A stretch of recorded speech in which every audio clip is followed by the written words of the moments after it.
bonyolítottuk ezt a fesztivált, minden volt, aminek ilyenkor lenni kell, mindenkinek volt valami véleménye, ötlete, azt kicseréltük, elvetettük, átraktuk, a végén csak valahogy megvoltak az események, és a végén persze ittunk egy páleszt, ahogy én szoktam mondani.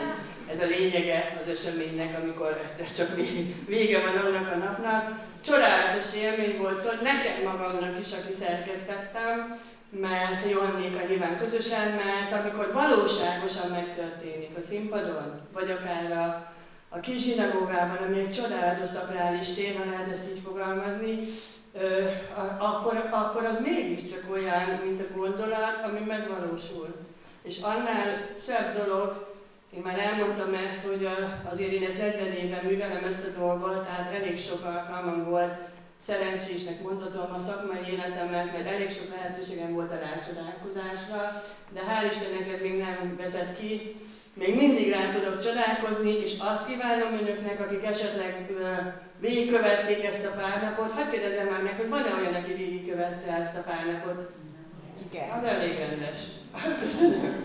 Köszönöm szépen. A napra forgók szírmók fényre tárják, s az óra összecsukja csöndbe szárnyát, lábathoz ejti arcát, s szendereg. Lábathoz ejti arcát, s szendereg. Sokáig ültem összeterten a telefon mellett. Rájöttem, hogy Réva Érzen üzent nekem. Cum tacent damant, ahogy a latin mondja, amikor némák, akkor ordítanak. Hát én elnémultam.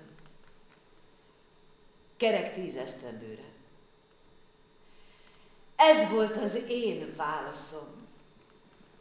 A szabadság vaderdeje ritkul, s az országút kivillan,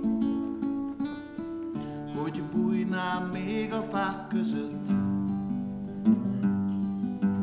rejtőznék barlangban, godukban.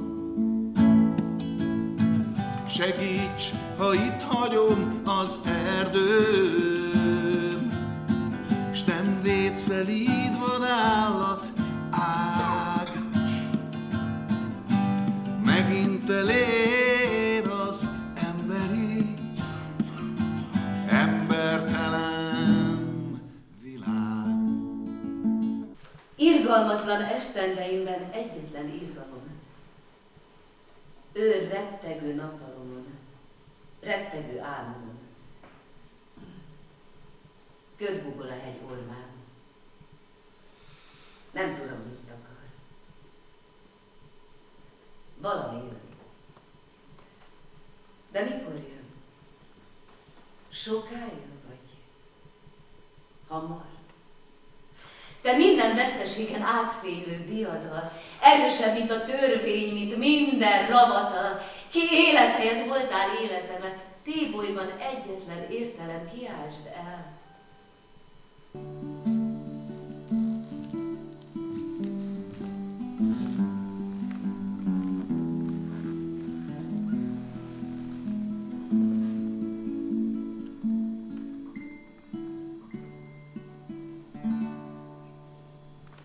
Nevezte ebből a lányból Elek? Kérdezte vendég pap nagybátyám, és aggodalom érződött a hangján. A karján nincs baba, se a földön játékkockák, fakarika, hol a bögre, főzőedényke, kisebrű, valami gyermeki, valami emberi. Sehol, mondta anyám. Játékállatokat varrok neki, meg könyvekkel babrál neki. Más a szórakozása, mint a vele egykorúaknak. Egyébként Magdolna a te unokahúgod Béla is hozzátok hasonlít, leginkább boldogult édesapátokhoz, aki mindig latinul felelt a királynak, ha az németül kérdezte. Feldőlt kosár, mikor mosolyogsz, jó mezőn suttog valami nyáj, ha megszólalsz, felemeli fejét a folyó, úgy lesi beszéded. Téged szeretlek. Téged, vagy a mindenséget. A karcsú hegyek hajlatán úgy lebben, mint a láng ez a hajlékony nyári éjszaka.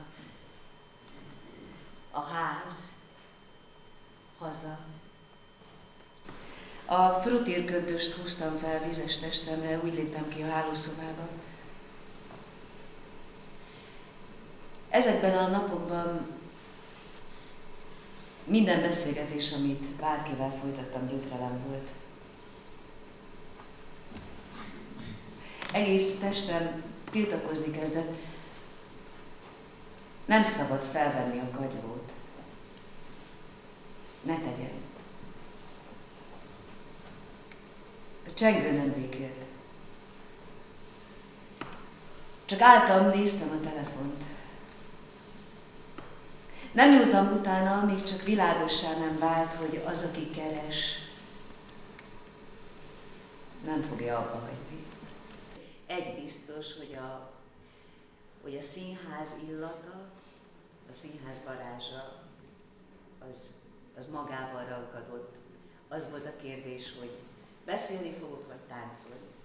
És megérkeztünk a szállodába, leültünk egy kicsit ebédelni, és körbenéztem a szomszéd asztaloknál, és megláttam az én véremnek az arcait, a karaktervonásokat, és akkor mondtam az igazgatónőmnek, hogy na, én hazajöttem.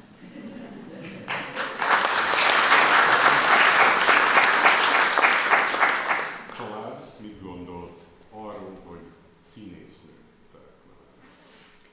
Hát, ha frappánsan mondom azt, hogy anyukám frászt kapott, de azt hiszem apukám is, mert ez teljesen egy ismeretlen terület volt. Ők, mint rendes, dolgos, munkás emberek, el nem tudták képzelni, hogy mi történt a családban genetikailag, hogy ez kitől van ez a gyerek, vagy ez hogy lett. És hát nagyon féltettek, mert nem igazán ismerték. Annyit tudtak, hogy nagyon nehéz azért ez a színházasdi, meg azért nagyon nehéz színésznőnek lenni, tehát nem biztos, hogy ezzel kell próbálkoznom. Apukám nagyon örült volna neki, hogyha én egy tököli cukrász leszek. Hogyan került kapcsolatba, így mondod, a profi, a hivatásos színészkedéssel, a hivatásos szakmával? Természetesen, mint minden embernek, nekem is volt egy csodálatos pedagógus az életemben. Őt mindig kimondom név szerint, Őrsi Tóth László tanár úr, ő magyar tanár volt a Tököli Általános Iskolában, és ő figyelt fel rám. És akkor kiadta, hogy 7-ben megyünk bizony vers és prózamondó versenyre. És akkor ezt sorra megnyertük, és akkor ő döntött 8-ban, hogy mondta, hogy hát most egy kicsit füllenteni fogunk, illetve hát az nem füllentés, hogyha nem mondjuk el apukámnak, de az az igazság, hogy nem kéne ezt a cukrász iskolát erőltetni, ezt írjuk be másodiknak, csak nem mondjuk el apukának, majd egyszer 20 év múlva. És írjuk be az első helyre a Pesti Barnabás élelmiszeripari szakközépiskolát, teljesen mint egy édesipari termékgyártó, tehát ilyen nápoik, meg keksz, meg csokoládé, meg ilyen, semmi köze. A lényeg az volt, hogy ott működött, mármint az én tanulmányi jegyeimmel, ami eléggé közepes volt, ott működött az ország legjobb diákszínjátszó társulata.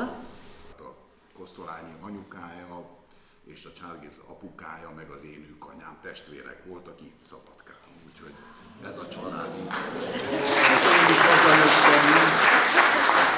Nem büszkeségből, csak az otthoni és a rokoni kapcsolatok miatt mondtam, úgyhogy nekem is nagy boldogság, és hát Palicsra majd hónap szeretnék elmenni, mert ott volt nyaralunk.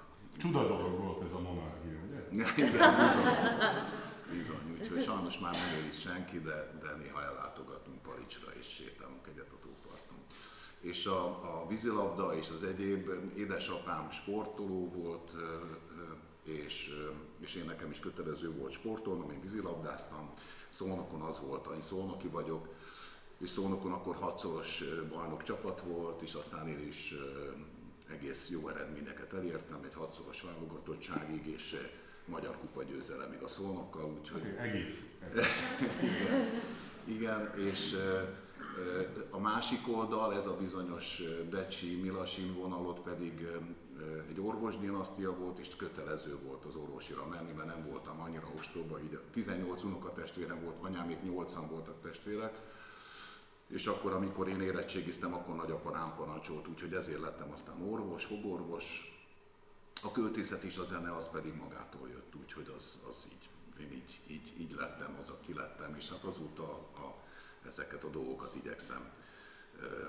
Aki így megpróbálja, az bele tudja sűríteni a 24 órába, amire igazán szeretne időt szállni, úgyhogy nekem ez így sikerült.